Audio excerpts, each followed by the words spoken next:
Hello and thank you for joining me, Paul Outdoors. I hope that you're doing okay.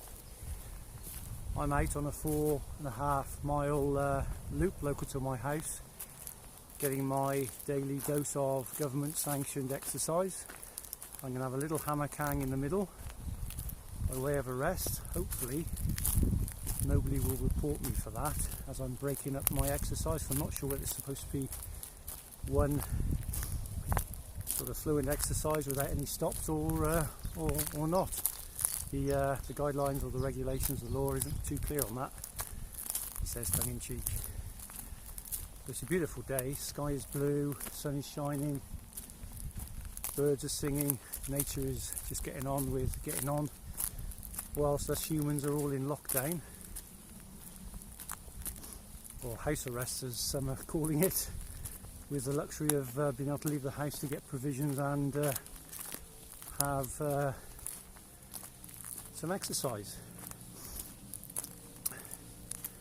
Can't believe I'm saying this in 2020, but there you go, that's the reality of the situation. The video is entitled COVID-19 Tyranny or Opportunity, and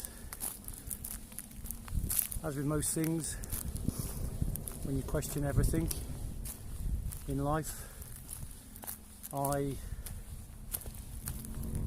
have thoughts and feelings and opinions on this crisis which differ to the majority, I think. No surprise there.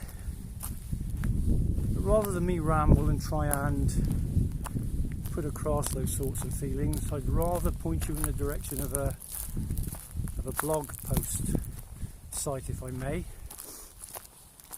And that is blog.nomorefakenews.com, and it's a blog that belongs to a American journalist called John Rappoport. John, Jon Rappoport, Rappoport, and there are two articles on there. The top of the list relating to coronavirus, COVID-19, and I've written them down, the names of them, so I didn't forget. Sorry, this is a bit amateurish, but you know, it is what it is. Corona, creating the illusion of a pandemic through diagnostic testing is the first one, and the second one is people dying equals coronavirus, question mark. If you've got the time and the inclination to go and have a look, please do. The articles are quite lengthy. I would recommend reading them from start to finish and just seeing what you make of them. It's not the sort of information that you'll hear on the BBC or any other mainstream news outlets, that's for sure. But it sort of partially, or largely actually, sort of mirrors my own thoughts and feelings. So for what it's worth, I'll put the links in the video description box below, and make of it what you will.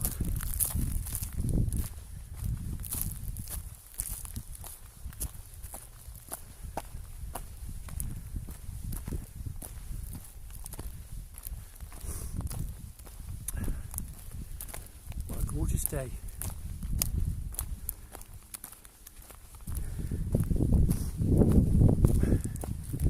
London college that seems to be quite good at giving the government advice and having that advice followed predicted 500,000 deaths if the UK wasn't put into lockdown and practiced social distancing.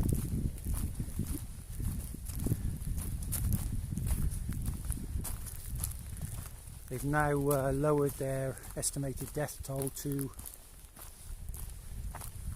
5,700, and I've also warned that the lockdown should not be lifted, or should be lifted and then sort of put in place again at frequent intervals until a viable vaccine is found. So hopefully we'll have the choice to say no, we don't want to be vaccinated, thank you very much. Time will tell. One of the goals seems to be to develop the vaccine and get everybody vaccinated. Hello?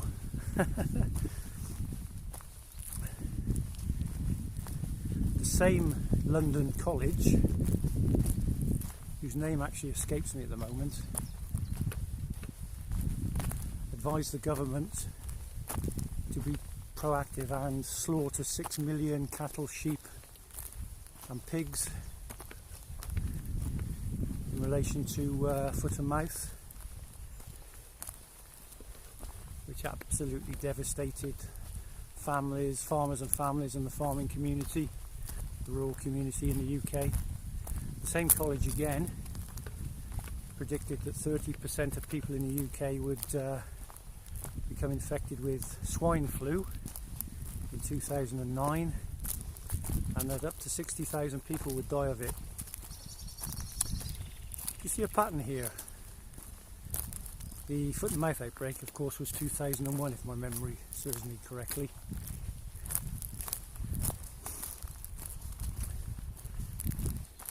We also have the climate emergency, which seems to be pointing in the same direction, using fear to bully people into conforming, again based on dishonest science, I would say.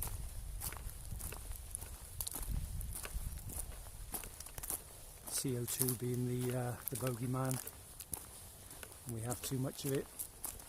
Human beings are producing too much, which is causing the climate to implode. Somebody once told me, or gave me an analogy, that if you could imagine Big Ben and the volume of Big Ben, the sheer size of it, as being the total amount of greenhouse gases, CO2 was a bird dropping on the top, and the amount that humans contribute was a speck on top of the bird dropping. Now, whether that's true or not, I don't know. It's food for thought. Create a problem,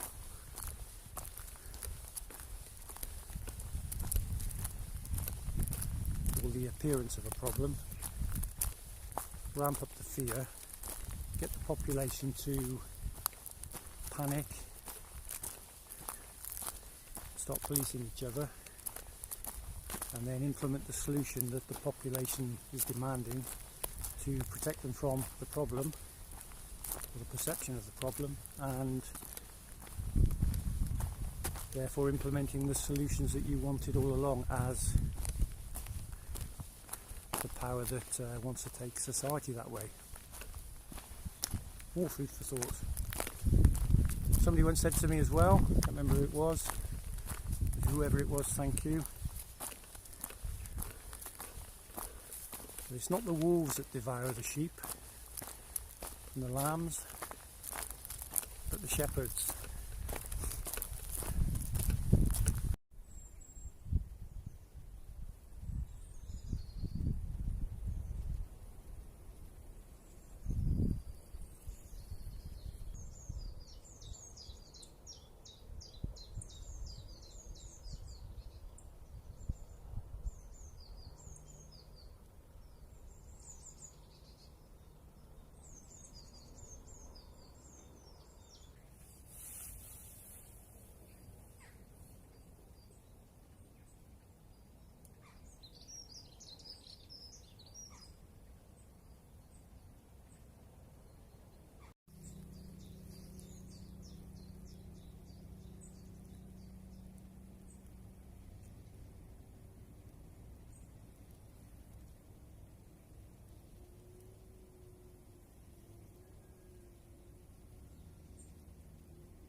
Well, I really enjoyed my hammock hang, brief as it was, in a new piece of woodland.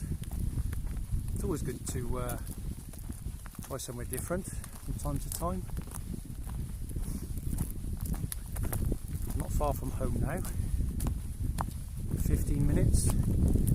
I used the word opportunity at the beginning, and what I meant by that was that this crisis, in inverted commas, could be an opportunity on a number of levels. The opportunity to get out and investigate our local footpaths and terrain, which is something I'm doing more of now, rather than going further afield. So that's good. It's also an opportunity for us to reflect on, I guess, how we live our lives, what we need, what we don't need, taking a step or two away from materialism and re-evaluating what is important for us to function on a daily basis, rather than wake up, get up, go to work, come home, have our tea, go to bed, and then repeat. The old treadmill. From a spiritual and esoteric point of view, it could be an opportunity for human beings to awaken. And by that I mean, I think it's been said that human beings need a crisis. So when we're in our comfort zone, we get complacent, get into routines, habits, we don't question things enough, and we take life for granted, and we just go from day to day, week to week, month to month, year to year, without really having our worldview challenged and plugged into the reality that we're plugged into. So maybe this crisis is a mechanism to, and particularly if it gets a lot worse, which it distinctly could, to make people sit up and really pay attention, start to question everything, and not just idly take orders and comply. We've all given our power away, and what happens when we give our power is that we get the people in authority that we deserve, strangely.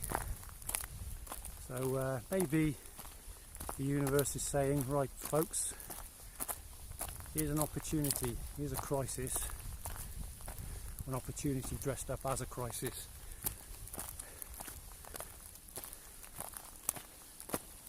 Let's hope so anyway. Said I wasn't going to ramble, apologies if I have. Thank you for your patience and attention.